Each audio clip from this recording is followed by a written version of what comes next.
related question, creative. I'm curious, just to track, almost at random, like a song like Into the Galaxy. Yeah. Like tell me how that song began and like how it became the end product. Like, Spaceship out to a distant land. and you came back with a melody. Wow.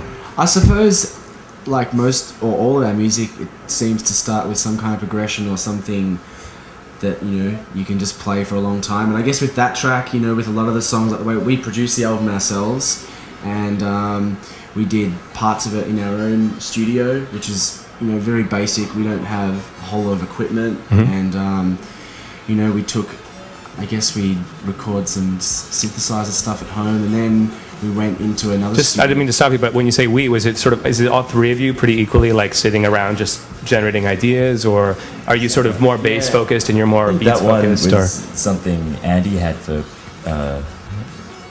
that was like an older tune. Yeah, which I guess it was pretty much just a like I said, just like a loop progression kind of thing that wasn't really a developed song, but it was an idea that, you know, turned into something else maybe when we actually all got together and started recording. And then we, I guess, recorded all the drums and all the live instruments, the vocals in another studio with a friend. And it's, I think with a lot of our music as well, we like having like organic traditional elements there. It's not all like a lot of music these days, it's just with laptops and using Ableton, and it feels like more real music when you're putting in real instruments, real guitars, real synths and drums. And also being able to like work on a song in a computer and then take it out into a band setting, and it evolves and changes, and like you play it as a band, and then obviously the songs are going to change. So the final recording of that track, for example, is that an example where you'd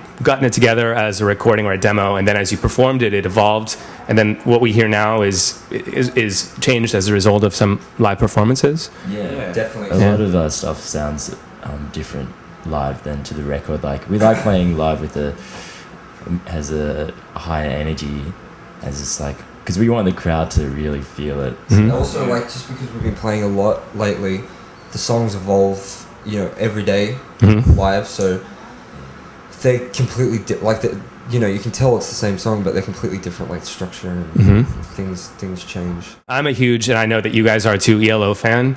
So what is your favorite all-time track, specifically from the album Time? Okay. We'll probably end up saying the same track. Time's like, it's probably almost my favorite album. That and sections of all their stuff. My favorite track off that album,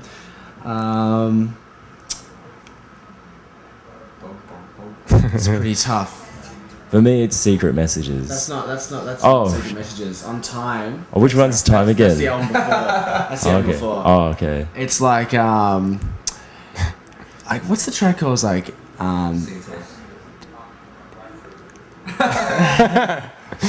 Bob your head to it for us. Oh, actually, the last track, like, you know, Hold On Tight. No. After that, you know, the outro thing? Yeah, I think that's amazing, and there's like a.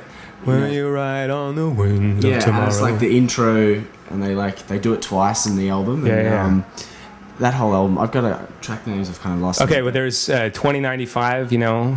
I sent a message to another time. The I Love You Sincerely. It sounds very kind of like Daft Punk when you hear that track, something off Discovery. But, that album sounds like it was made yesterday. It's crazy. Yeah. It's amazing, like the pop sensibility there, like the euphoric feeling you can get from all his progressions and all his music. It's just, there's a lot of cheese. There's a fine line between cheese and right. But when it works well. Cool. And then the final question is, like, tracks or bands that right now are just like you can't live without going. You can't go a day without listening. Yeah, new bands or new songs. Or it doesn't have to be new, actually. Just the number one song, I guess, on your playlist right now. Daniel, I gave you 10 minutes to think about the answer. I don't know.